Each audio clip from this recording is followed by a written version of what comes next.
ఈరోజు మరి ఏదైతే మరి మంగళగిరిలో జేహో బీసీ కార్యక్రమంలో మరి గౌరవ మాజీ ముఖ్యమంత్రి వర్యులు శ్రీ నారా చంద్రబాబు నాయుడు గారు ఈరోజు బీసీల యొక్క డిక్లరేషన్ సమర్పించడానికి మరి పాలకొల్లు నియోజకవర్గం నుంచి ఈరోజు మంగళగిరి మేమందరం కూడా ఇచ్చేయడం జరిగినది.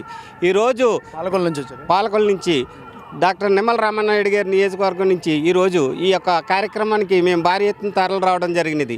ఎందుకంటే తెలుగుదేశం అంటే ఒక బీసీ అంటే ఒక తెలుగుదేశం. ఎందుకంటే అన్న నందమూరి తారక రామారావు గారు ఎప్పుడైతే తెలుగుదేశం పార్టీని స్థాపించారో ఆనాటి నుండే రాజకీయం అంటే మరి ఒక అన్న ఎన్టీ రామారావు గారు బడుగు బలహీన వర్గాలకి రాజకీయ చైతన్యం తీసుకొచ్చిన పార్టీ ఒక తెలుగుదేశం పార్టీ.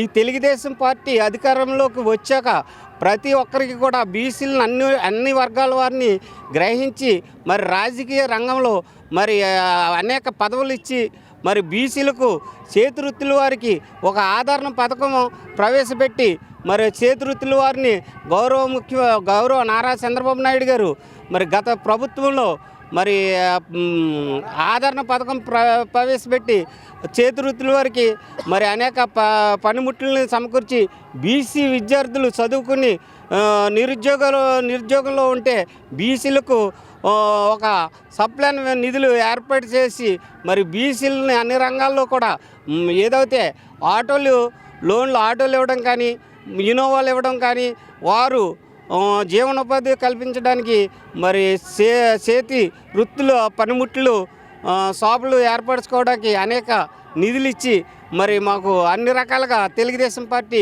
గౌరవాన్ని ఇచ్చింది. కానీ ఈ వైఎస్ జగన్మోహన్ రెడ్డి అధికారంలోకి రాకముందు బీసీలకు నేను అన్ని రకాలుగా మరి అనేక సంక్షేమాలను తీసుకొస్తానని అధికారంలోకి వస్తుందోటికి బీసీల యొక్క రిజర్వేషన్ శాతాన్ని 34% ఉన్న రిజర్వేషన్ని 7% తగ్గించి 27% కుదించిన గనుడు ఈ వైఎస్ జగన్మోహన్ రెడ్డి.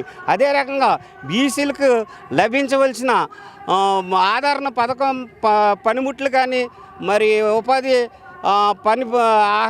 పనికి మాకు రావాల్సిన నిధులు కానీ అన్నిటినీ కూడా పక్కదారికి మళ్లించి మా బీసీల యొక్క ఆత్మగౌరవాన్ని బీసీల మీద అనేక విధాలుగా కులాల వారు మా బీసీల మీద దాడులు చేసి మరి ఏదైతే హత్యలు చేసి ఘనత కూడా ఈ వైఎస్ జగన్మోహన్ రెడ్డి ప్రభుత్వంలో జరుగుతుందని తెలియజేస్తూ రానున్న మరి 2024 ఇప్పుడు రానున్న అసెంబ్లీ ఎలక్షన్లో తెలుగుదేశం పార్టీకి బీసీలందరూ కూడా మరి ఎన్నుదండుగా నిలిచి మరి ఏదైతే మనం సాధించాలనుకుంటున్న రాజ్యాధికారాన్ని తెలుగుదేశం పార్టీలో సాధిస్తామని ఈ సందర్భంగా తెలియజేస్తూ నాకు ఈ అవకాశం ఇచ్చిన మీడియా సోదరులకి ధన్యవాదాలు తెలియజేస్తున్నాను.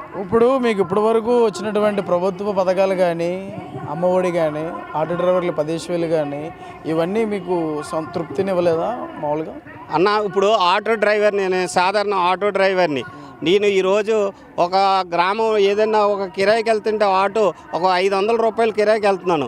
ఆ రోడ్లు పోగాక మరి ఆటోలు మరి గోతుల్లో పడిపోయి అనేక మరమ్మతులు ఇబ్బందులు పడి అవసరం వస్తే ప్రమాదాలు జరిగి తీవ్ర ఇబ్బందులు గురవుతున్నాం. అదే రకంగా మా ఆటో డ్రైవర్లకి 10,000 రూపాయలు ఇస్తాడు, ఒక పక్కన 10,000 ఇస్తాడు, ఒక పక్కన కేసులు రాస్తూ 5,000 2,500 ఇలాగ కేసుల మీద కేసులు పెట్టి మాకు ₹1 ఇచ్చి 10 రూపాయలు మా దగ్గర నుంచి దోసేస్తున్నాడు. పక్క రాష్ట్రాల్లో మరి డీజిల్ మీ అందరికీ తెలుసు, 10 రూపాయలు డీజిల్ తక్కువ ధరలకు ఉంటే మన రాష్ట్రంలో 10 రూపాయలు మరి అధికంగా ఉంది. మరి అన్ని రకాల్లో కూడా ఆటో వాళ్ళు చాలా ఈ గవర్నమెంట్లో అయితే 10,000 రూపాయలు ఇచ్చానా మేము ఈ గవర్నమెంట్లో చాలా ఇబ్బందులకు గురవుతున్నాం. ఇప్పుడు ఒకవేళ కానీ ఈక్వేషన్స్ మారితే మీరు ఏ విధంగా నిర్ణయం తీసుకోబోతున్నారు?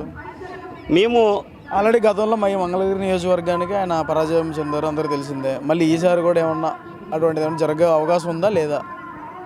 ఇప్పుడైతే మాత్రం ఎట్టి పరిస్థితిలో జగన్మోహన్ రెడ్డిని నమ్మే పరిస్థితి లేదన్న. అతను అవసరం వస్తే ఇంకా ఏయో పథకాలు పెట్టి మేము ఏదో ఉద్ధరిస్తానంటాడు తప్ప అటువంటి కళ్ళుబొల్లి మాటలు మాత్రం అతను మాటలు నమ్మడానికి అయితే ఏపీ ప్రజలు ఎవరు కూడా మరి ఎదురు చూస్తలేదు. ఈ జగన్మోహన్ రెడ్డి ప్రభుత్వం ఎప్పుడు కూలిపోతుందా అని ప్రతి ఒక్కరూ చూస్తున్నారు.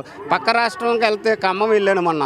మీది ఏ రాష్ట్రం అంటే ఆంధ్రప్రదేశ్ అన్న. మీ ఆంధ్రప్రదేశ్లో ఉన్నంత దౌర్భాగ్యమైన రోడ్లు కానీ మంచినీటి సమస్యలు కానీ చాలా అధ్వానంగా మీ రాష్ట్రం ఈ కనీసం రాష్ట్రంలో ఒక రాజధాని లేని రాష్ట్రం అంటూ ఏదైనా ఉందంటే భారతదేశంలో అది ఆంధ్రప్రదేశ్ అని చెప్పుకోవడానికి చాలా పక్క రాష్ట్రంలో వెళ్ళి చెప్పుకోవడానికే మాకు చాలా సిగ్గేస్తుందన్న.